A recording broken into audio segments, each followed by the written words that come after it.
Why do hmm you believe manufacturing capability is becoming a strategic advantage again? I was listening to your talk at hmm ENG event hmm where hmm you did talk about manufacturing and how manufacturing is coming back to the US and what hmm can be done in Taiwan. hmm So, how, hmm give me some parallels, give me some stories related to manufacturing as strategic advantage. hmm Manufacturing, you know, the way it's spelled out, manufacturing, a man in the front. You know, as a civilized, Homo sapiens, we start making things. We are the man. We supposed to make something. And I Hmm. think that 30 years ago, America made a very strategic mistake by outsourcing everything out. And that, Hmm. and we probably can talk. Welcome to the show. For decades, advanced manufacturing was concentrated in handful of countries. Today, the world is rethinking supply chain, rebuilding industrial capacity, and investing in the next generation of aerospace and drone technologies. Mike Lynn has spent more than 30 years building companies at the intersection of aerospace, manufacturing, engineering, and global operations.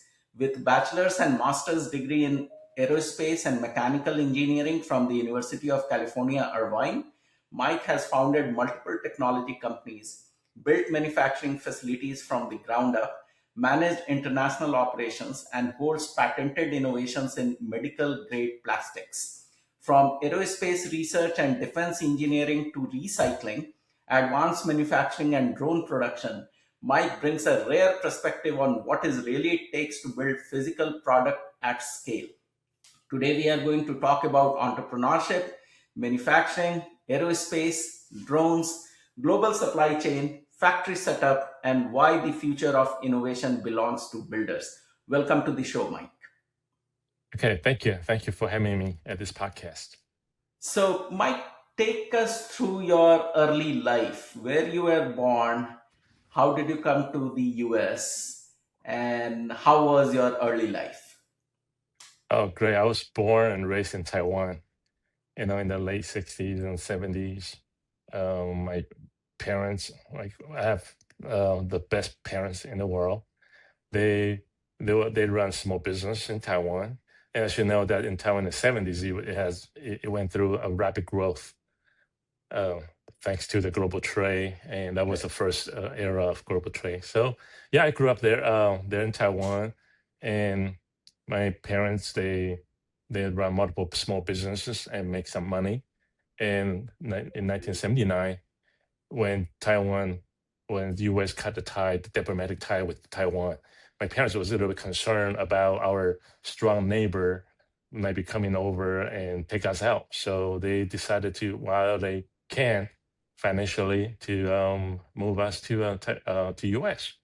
And they start their first business. Of course, like as all the Asian parents do, entrepreneurs do, they invest a restaurant in Corona Riverside. That's how we get our investment visa over. Mhm. And they brought us over to the States in the early 90s and 80s. And, and then they went back home. So we were the first generation that in Taiwanese, they call that not an anchor baby, but more like they call that a keychain baby, kids. We go Mhm. home without keys and no parents home. That's how we grew up in the States. And we came here for high school. And that's how we got things started. And yeah, and I finished the school. So this going on, is a 30 years of history of how to grow from a little immigrant kids and growing up in a society back then when they were not as diversified as where we are now. I know I live in Irvine; it's as international as you can see, but back then Mhm. it's a struggle. But it makes me stronger Right. throughout that Right. stage. Yes. Yeah. So, Mike, we are going to talk hmm about your entrepreneurial journey. hmm You know, hmm you have spent more than 3 decades, 30 years, building hmm businesses across hmm aerospace, manufacturing, and industrial technology. What hmm first inspired you to become an entrepreneur? Uh, since a little kid, I watched my parents. Like they will start things a little bit there. They bought in the movie theater business. my mom started a tailor shop making clothes for very wealthy families and all that. So I kind of watch, observe, and my parents kind of always give me money, but asked me to spend it wisely, and never bought me toys. He said, "Take the money, buy the toy, and find a way to buy more toys with the money." Ah, So I start buying more toys and trade toys and sell toys to my classmates. That's how that's how I started being a little tiny entrepreneur at school. Yeah, and sometimes I lost money. I lost money my mom, my parents gave me, especially the Chinese New Year's. They all give you a little red pouch, and your relatives will stuff enough money in there. And then most of the parents they teach you, okay, save the money for your education. But my parents kind of a little bit different. They always said, spend it wisely and make more money out of that. That's your initial investment. So that's how I learned to have a seed capital to do whatever I want. So that's how I think that's how I was inspired to become an entrepreneur without knowing it. I just know that I got to buy more toys. I want to have more toys. I got to find more way to sell more toys. So, this yeah, this is a hmm great learning for young parents who are hmm raising their kids, that save for education can be hmm converted into spend wisely to your hmm younger kids. And that hmm is the first lesson in entrepreneurship, what I feel. So your hmm parents gave you that, so thoughtful. It is amazing. yeah, and my parents, my mom, she only had a elementary school education. My dad only had middle school education because back then, that was like early 50s, 60s, and Taiwan was extremely poor after the World War II. And they have to reconstruct the whole country from zero. So nobody grew up rich, and we kind of have to make our way up. And they learned that. They learned how to reinvest, and then how that the money only works for you only if you spend it wisely. And they never teach us how to save because they say that you cannot outpace the inflation. I didn't know what inflation was. I just know that I can with the money I have today, I can only buy fewer toys a few months later. So I've always transfer the money to something else and never keep the money in the bank. So I always feel poor, but because of that sense of being poor, make you gives you some sort of drive to make more money Right. to survive. So Great. yes, So, interesting. Mike, throughout your career, you have started companies in completely different industries. How do Mm-hmm. you decide that now it is time to pursue a new opportunity? You gotta be observant, and you know you do a lot of things not by choice. Well, you start you can never predict what's going to happen in your life. And you kind Mhm. of you go around. I mean, a lot of friends. I think the most important thing is I like to make a lot of new friends and talk to them, and through the conversation like we have today, for example, and you start learning how there's a lot of opportunities, and then you start looking at yourself. How close how close am I to that opportunity? If I'm too far, it's something that's way out of my reach. I don't deny myself doing it. I just think about it, and it's kind of you have to grab the opportunity and kind of look at, okay, if I can screw it up and not kill myself, I'll do it.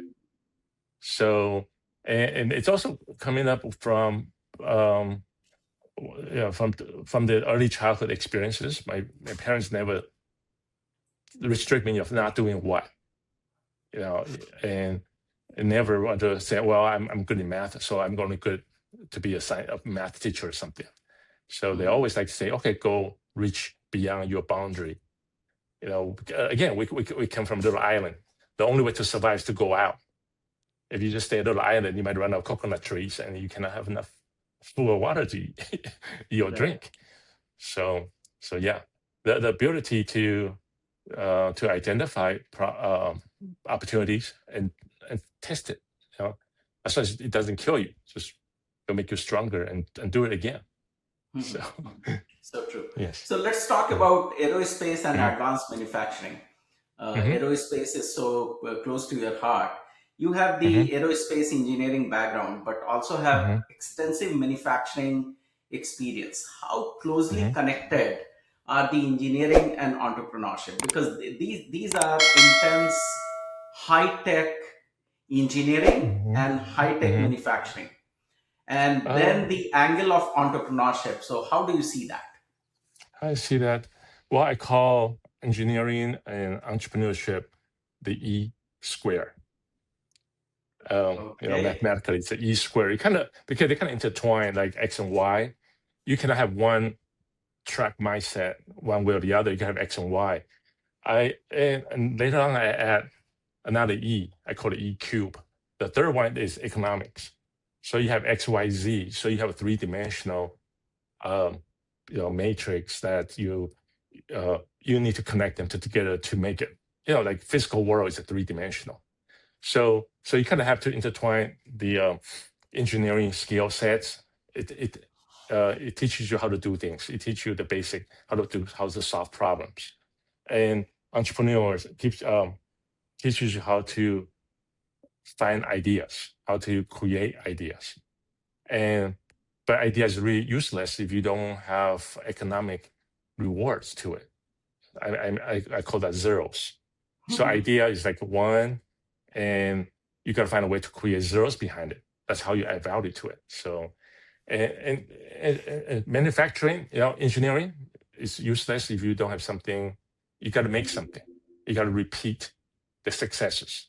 Any engineering invention is a success of something, right? Like a light bulb. Edison Mhm. invented light bulb. It's a success. So you got to find a way to make it so that you can scale up and benefit everyone. When you can create a beneficial interaction and opportunity to everyone, you're gonna be successful. And that's how I think. So again, I maybe in the future I should write a book about E cube, how to You, sh- transform an engineer to an entrepreneur successfully. you should, and I'll be the first buyer when it is out. It is needed. What I feel, man. Okay. Thank you. Thank you. So let's talk about innovation. Everybody talks about Hmm. innovation, but very few Hmm. people are entrepreneurs, really Hmm. understand manufacturing. Why do Hmm. you believe manufacturing capability is becoming a strategic advantage again? I was listening to your talk at Hmm. ENG event Hmm. where Hmm. you did talk about manufacturing and how manufacturing is coming back to the US and what Hmm. can be done in Taiwan. Hmm. So, how, Hmm. give me some parallels, give me some stories related to manufacturing as a strategic advantage. Hmm. Manufacturing, you know, the way it's spelled out, manufacturing, a man in the front. You know, as a civilized, Homo sapiens, we start making things. We are the man. We supposed to make something. And I Hmm. think that 30 years ago, America made a very strategic mistake by outsourcing everything out. Hmm. And we probably can talk about that in the future, another subject. And I think that we believe that we can innovate. We can believe but when you can invent something, you have a great idea. If you don't make that, you don't replicate your success. You're never going to build a strong society, a structure. And 30 years ago, China took the opportunity, and they were, they start from ground zero. After they abolished their old ideology of communism and all that. Although they didn't change the name, but they actually become more capitalistic, and they were inviting manufacturing build up in China. It took them 30 years to get to where they are today. And they have great engineering school. They have great smart people, but they did not have manufacture back in the 70s and 60s. They were busy in cultural revolutions and all that. But then later on, they found a mistake. They got to build something. So they turned around, they want to start building. And we, the Western society, gave them the perfect opportunity. We brought in the capital, the manufacturing. So at the same time, on the same token, we kind of moved everything away. I remember back in the 90s, we can easily find a machine shop in Irvine. So we can do some research. I was doing R&D stuff, building the supersonic wind tunnel at school. And we could easily get it done in a day or two at the local machine shop. But because of the environmental concern and everything, we moved everything out. We didn't solve the problem. We just relocate the problem to the other side of the earth. And so all in all, we not only destroy our manufacturing capability, but we are also hindering the growth of innovations because we don't have something to replicate our successes quickly and economically. So, so having a good engineering school and good manufacturing know-how, we got to have more technicians. We got to have more uh, manufacturing skill set and production lines back in the U.S. as fast as we can. This is why I had that little speech last month about about the process of how to rebuild America. Right, Yeah. right. So, Mhm, Mike, mhm, what opportunity did China took? They are not an English-speaking nation, and mhm, in fact, they were able to get what a lot of manufacturing from US to there. There were other mhm, countries. There were European countries. mhm, Germany. mhm. Still, none of them could come at scale at China. So, what happened there? How did they identify that opportunity, and how quickly I they could move without even speaking English? mhm. I think that it has to do with their political system back then. Um, I think that they didn't know that back then, but they kind of had that environment. When I made a first trip to China was back in 1993. School, a bunch of my school friends who went there, and we were amazed. First of all, they had a system that everybody all wearing the same clothes. Still back then, in the early 90s, they wear the same clothes. They they ride the same bike. So everything it's very uniform. So I look at go, oh wow, that's the best place to set up a factory because you don't have to train people how to stay in line, how to do this and that. They kind of follow the orders. So it was a perfect. I think that's a perfect storm for China to rise up, um, because they went through the cultural revolutions. They got rid and abolished a lot of old. It doesn't matter good or bad. That of course there's a lot of atrocity and a lot of stuff going on. But Mhm. again, there's always a benefit of it. I always look things, from both sides of a coin. And what they did is they created a society, a super mega society of very highly educated, very uniform in terms of their lifestyle.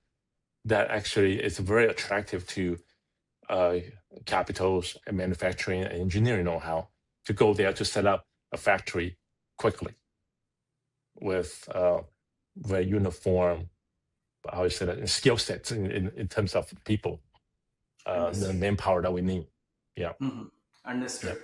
So, Hmm. Mike, you have Hmm. built factories from ground up.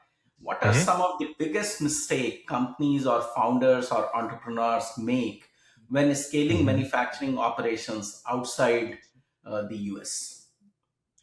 I think the biggest mistake that they made is um, they are doing something not market driven. Okay, you got a lot of entrepreneurs. Oh, I got a great idea.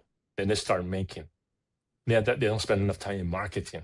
I always like to do something, make something, try to sell it, and find out the problem. You got to be very adaptive. You just cannot have a wishful thinking and throw a lot of money. I see a lot of people. They went to China. They also fail because they just went scale up uh, a product line that wasn't mature enough, and and so they just keep on making mistakes at the larger scales. So I like to look at the market, understand the customers, what they need, and do what they need. Don't do what you want. You got to do what they need.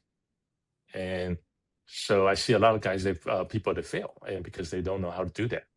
Mhm. And yeah, yeah. Understood. Understood. Hmm.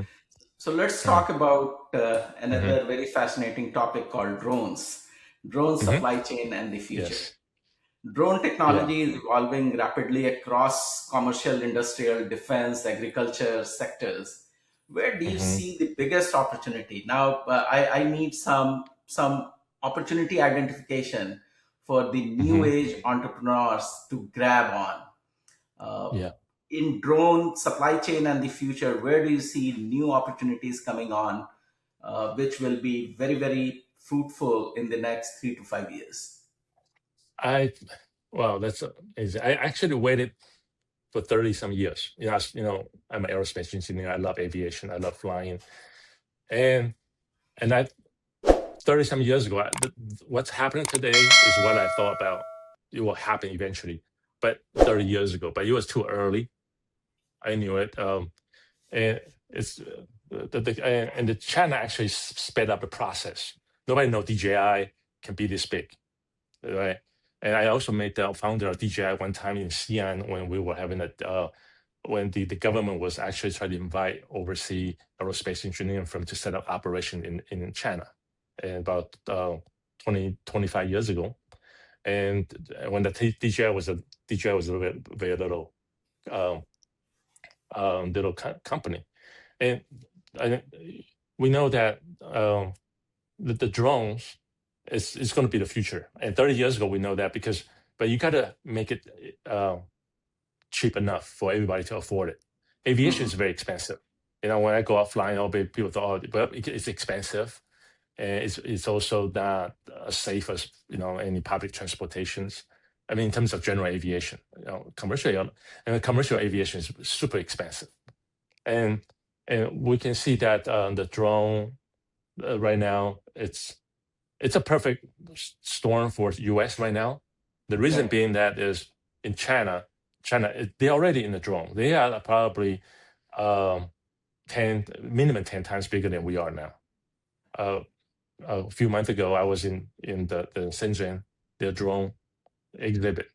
The space, the amount of companies over there is at least 30 times larger than our drones here. 30 times. First, I did not believe it, but the floor plan, the number of companies, there's 30 sometimes minimum. So they are moving, and the reason they can do that is because they did not have a very complete infrastructure in the general aviation, which in the U.S. we have developed, since World War II, and because of that, they start from a new a new sheet of paper, similar to the mobile phone era. We have a landline. We had a landline for years. They did not, so they went straight to the wireless mobile phone. They just skip, so you don't see wires, outlets, telephone outlets in the buildings.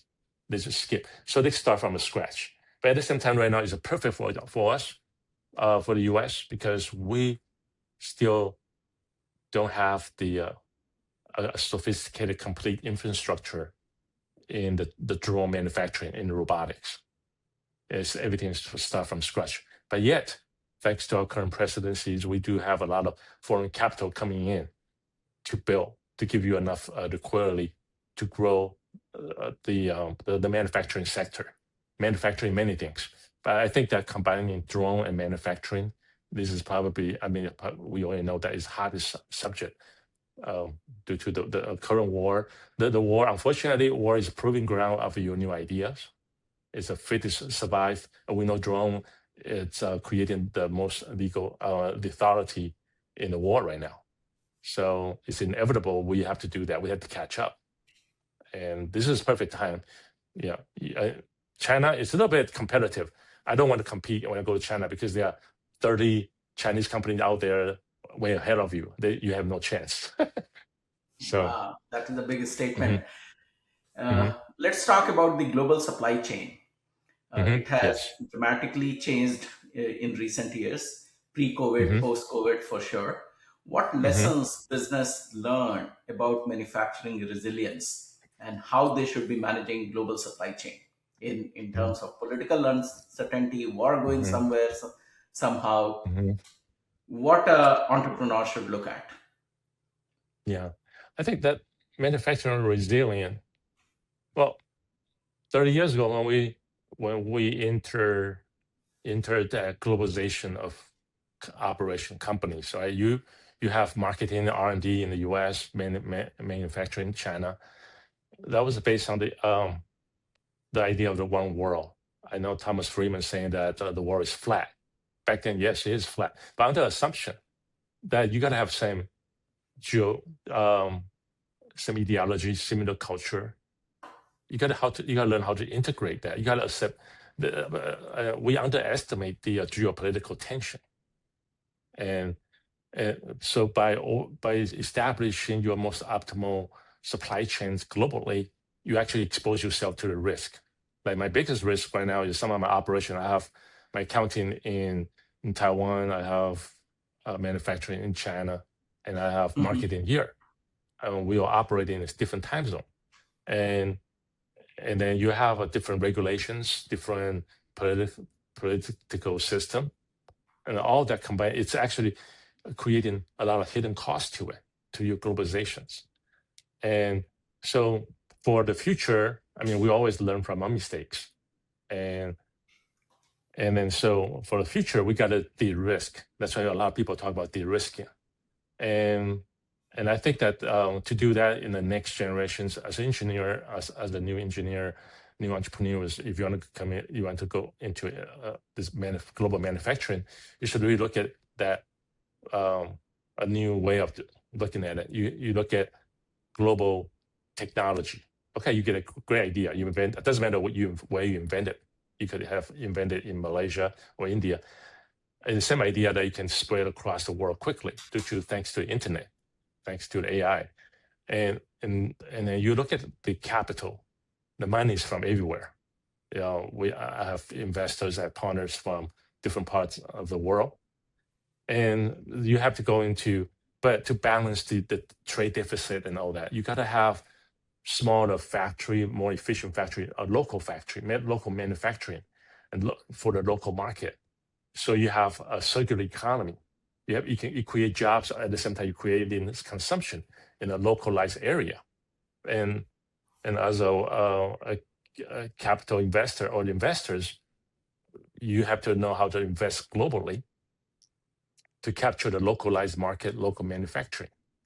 This is something I call that a modern globalization 2.0, is how that's the only way you can de-risk.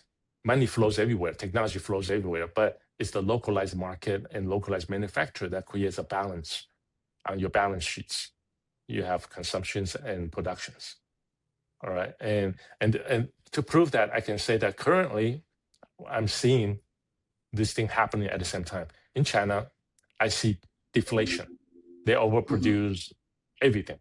So you can get things cheaply. There is very, very little inflation going on. But at the same time, they have a lot of job stress. The new kids from college, they cannot get a job. And they have to go do food delivery, which is going to be replaced by drones anyway. So there's a number. And at the same time, here as you can see that we have inflations because we consume more than we can produce. It's a simple math.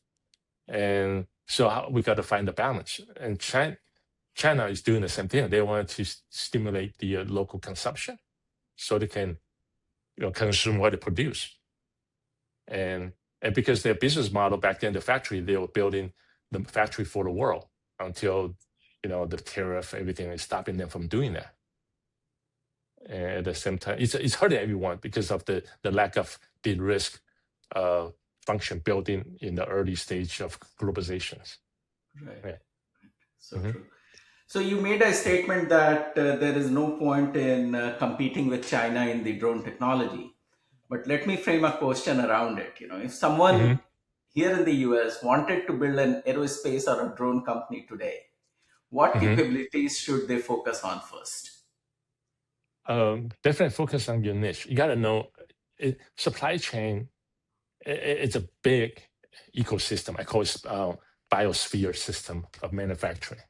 Right? You got to know your niche and establish that the link with your supplier, your customers. Okay, you cannot have them all. The reason China can be so successful is that they understand that well. They have a very good infrastructure, very efficient. I call it super mega dome, and that allows them to create a very efficient supply chain. And right here, we got to build that. And I think that we just have to do things in reverse. I know in the early days when China, when they start building their factories, they have an incubation period that allow their local factory to make things and, sell things, and they have a very high tariff. I remember we had to buy like a car or something, and the tariff back then was 100, 200%. So they Right. use a temporary, barrier to help the small company to incubate successfully. And Right. we have to do that here too. Yeah. And this is why I say that this is a golden opportunity for us, because we have a moment of time in history to do that before your competitors come in and take you out. So, Yeah. Yeah. yeah. Yeah. Yeah. Hmm. And just the video camera Hmm. that I'm using right now, it Hmm. is from DJI Osmo, and it's such a Hmm. great camera. And that technology is not being developed here in the US. So I always wonder Hmm. that what is happening in the various idea labs that we have built Hmm. in here, and how we Hmm. cannot see the most recent future which is going to happen, and where the market is going, Hmm. and how to bring great innovation, great products, great companies Hmm. around it, where we'll be using those Hmm. products and services in the future very, very Hmm. quickly. So yeah, let's talk Yes. about building companies that lasts, Hmm. Mike. Hmm. Many Yes. entrepreneurs underestimate the operational execution. Why Hmm. is execution often more important than the original idea? Well, I always say that idea is cheap. It's only Idea is cheap. $1, right? It start the maximum value of idea is $1, and execution is a zero. You got to put zero behind that.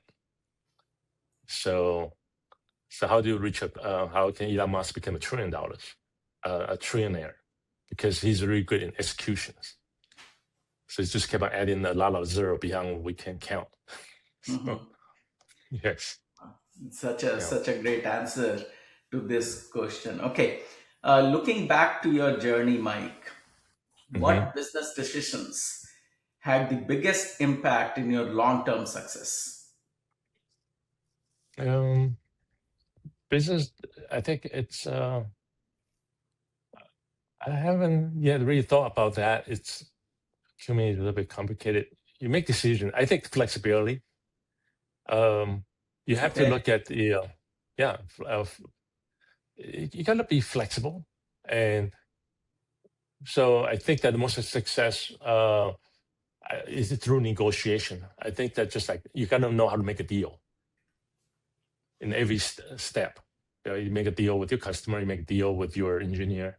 Everything's about a deal. So negotiation, communication is very important. You gotta always create a win-win situation for your business to last. So first time, whenever I do something, I go, is it, is it something good for me and also for my Mhm. customers? That's the only way, right? For everyone. So Great. yeah. Leadership advice for upcoming founders or new founders. What Mhm. qualities do you look for in the founders or business partners before deciding to work with them? Uh, First of all, you gotta look at their um, are they able to handle stress under pressure? Okay, a lot of people snap. They don't have that resilient. And so I'm looking at the partner. You gotta have a partner that's reasonable. Gotta uh, you know give and take. And so you're looking at that person. I'm looking at can he handle stress under pressure? So that's one. And the other one is uh, he's got to be like I say think outside the box. Hmm. Yeah, yeah. Because in the in the venture, it's like a venture. You know, it's just like for example, life's business like a box of chocolate. You know, it looks sweet. You got to stick your hands in, but you never know what you're going to get. And so you got to think outside the box. Just think about the so these are the characters that obviously the number third, but which is the most important thing is he's got to have good character, good heart, good Good heart. I character see and a good lot of heart. Yeah. yeah, yeah, that's very important. I never talk about this, as you can notice that I never talk about the skill set in here because once you have these characters, you can get acquire the best people, smartest people out there. You're willing to work out a deal, so it's always win-win to keep that great person, right? Right. And so technology there, especially now with the AI, you know, technology is pretty much easiest part. Yeah, technology is now on the fingertips of almost Hmm. everyone who knows Hmm. how to use an AI tool to start with, and Hmm. obviously with advanced engineering and aerospace Hmm. and drone technology, it is the team that you put together and all. But yeah. Hmm. So, if you could Yes. give first-time entrepreneurs 3 or 4 pieces of advice before they start building a company, what would they be? Um, well, the biggest advice is that before you make the decision, know that are you able to accept failure? Can you fall and pick yourself up? And know that 80-20 rule applies here. Uh, you you're gonna fall 4 out of 5, but when you win on the last round, that's when you make all the money to recover and plus the extra benefit from it. So you gotta learn how to fall, Mhm. and that's and and you will fail many times. Try and error. From an engineering viewpoint, you gotta have try and errors, right? You gotta have a good CPU with a good, fast clock, right? Just iterations, keep going. So, and then, but when you keep going, you got to first look at your limit. You got to have enough reservation. I see a lot of great idea fail because you run out of money. So cash flow is everything. Cash is king, right? And like Jack Ma, I always say that. Remember, Jack Ma said that tomorrow the future is great, but most of people don't survive tonight. Something like that. I forgot the exact saying.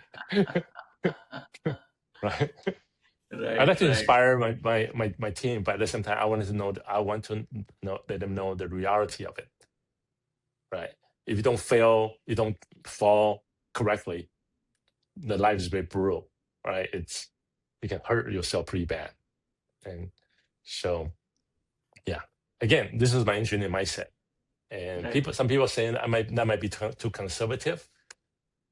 But I guess that so far I've survived 30 years of building, failing, success, succeeds, and all that. Right, right. Yeah. Yeah. Hmm. So true. Good, good.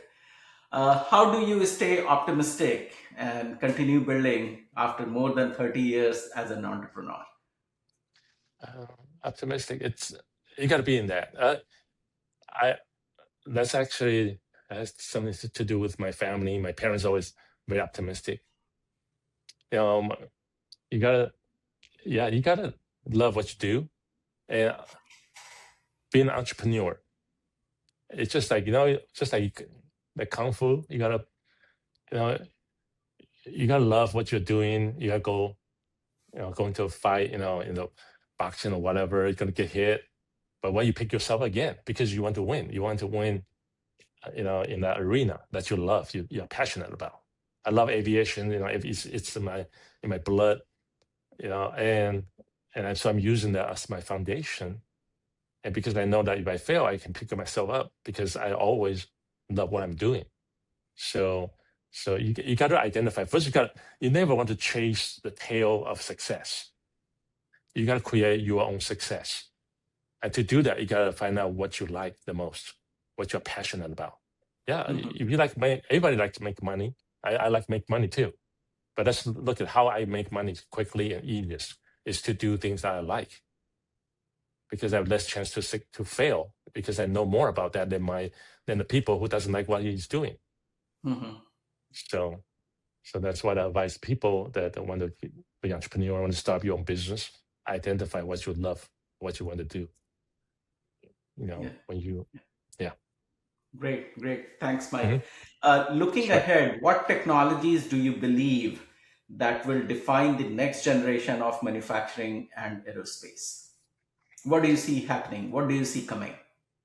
Definitely, it's AI and robotics. Mhm. Like right now, I'm trying my recycling business, and I think AI. A lot of people have fear of AI. I think that we should embrace it. AI allow us to do a lot of things that we cannot do cost effectively. in the past. You can do a lot of iteration using AI before you jump into building a new thing. You can do a lot of simulation on AI platform before you do it. And back then, it's very extremely costly to do that. So you can use AI to do a lot of amazing things that we cannot ever dream of. I think that we do it successfully. We human beings will be first time in history. We'll work less and we earn more, and we'll be happy. And of course, there's distribution. There, you're going to create multi-billionaire, trillionaire like Elon Musk. But again, the trickle down effect. When we have a good system, good society, it's going to happen this way. If he's not, if he's not able to trickle down to do the good trickle down effect, he's going to be defeated by one way or the other by his competitors. So his wealth is going to relocate to someone who has a better mousetrap, who can do it better. Mhm. And you got to have a good mousetrap with a good AI. Yeah. Great, great. So After mhm, building multiple companies across different industries, how do you mhm. define success today for yourself? What is success means to you? I think to me is freedom Freedom, to do okay? whatever. Yeah, to do whatever you want, and to be able to uh, just like simple thing. I like to wear whatever clothes I want without. Of course, I'm not going to offend people by wearing real clothes or something, but I have the freedom and time to do whatever I want. Freedom So and time. I think that's success. Yeah, that's Mhm. success. Yeah, Yeah. I don't want to be in like Elon Musk or Jack Ma's shoes because they lost their freedom. I don't think that's to me is a success, right? So Yeah. yeah, Yeah. Yeah. yeah. Yeah. Mm. What is the legacy you would like to leave behind, Mike, as an entrepreneur, engineer, and innovator?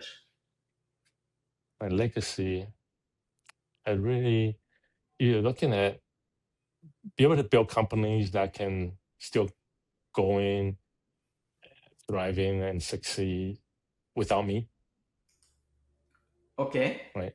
hmm That's it. So it's very simple. I have nothing to ask for if I can do whatever I like, be successful most of the time, and yeah, and that itself will create its own legacy. Yeah. So true. So true. hmm Mike, last question. I know you have a hmm pilot license. Tell me the hmm DC-10 story. What did you do with it?